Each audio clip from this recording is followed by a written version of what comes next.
Hey guys, what's up? Today I'm going to be doing a review here on the new Molten lava cake from Arbys. Now this is nothing too crazy, but the main reason I actually wanted to do this review is because lately a molten lava cake seems to be pretty popular. The very first place that I ever remember actually having it would be like Chili's. I remember they always had their molten lava cake and that was their big deal.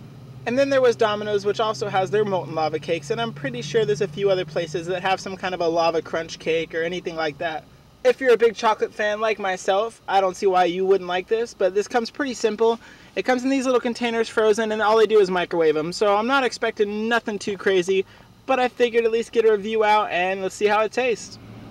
So as for the molten cake from Arbys, I'm not gonna lie, I'm kind of surprised. I was expecting kind of like, if you've ever seen those little sweet desserts that you put in the microwave, it's like a 30-second cake.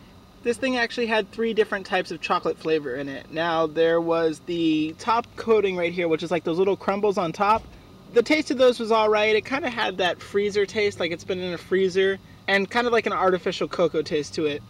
That was probably by far my least favorite taste. But then the rest of the chocolate cake itself, which is all that really matters, mainly reminded me of almost like the taste of those Swiss rolls, like the Little Debbie Swiss rolls. The way that chocolate cake tastes without the actual cream filling on the inside is pretty much what that reminded me of. And then as a third chocolate taste you get is that little bit of almost like a fudge caking that you can see right inside of there. You know, it's not exactly in the center, but it definitely kept the cake moist. And surprisingly, it wasn't dried out at all. It was rather moist, and the texture wasn't that bad. It was a little on the spongy side, but definitely not like mushy, fall apart, and just overall a chocolate blob. And it's around $1.50. It's really not that badly priced, and it's a quick sweet treat that I definitely recommend you check out. And like I said, at only $1.50, I'm not expecting no Chili's molten lava cake. This is definitely a quick craving killer if you're craving something like this. And for only $1.50, I think if you threw a scoop of vanilla ice cream on this, you wouldn't really even know the difference.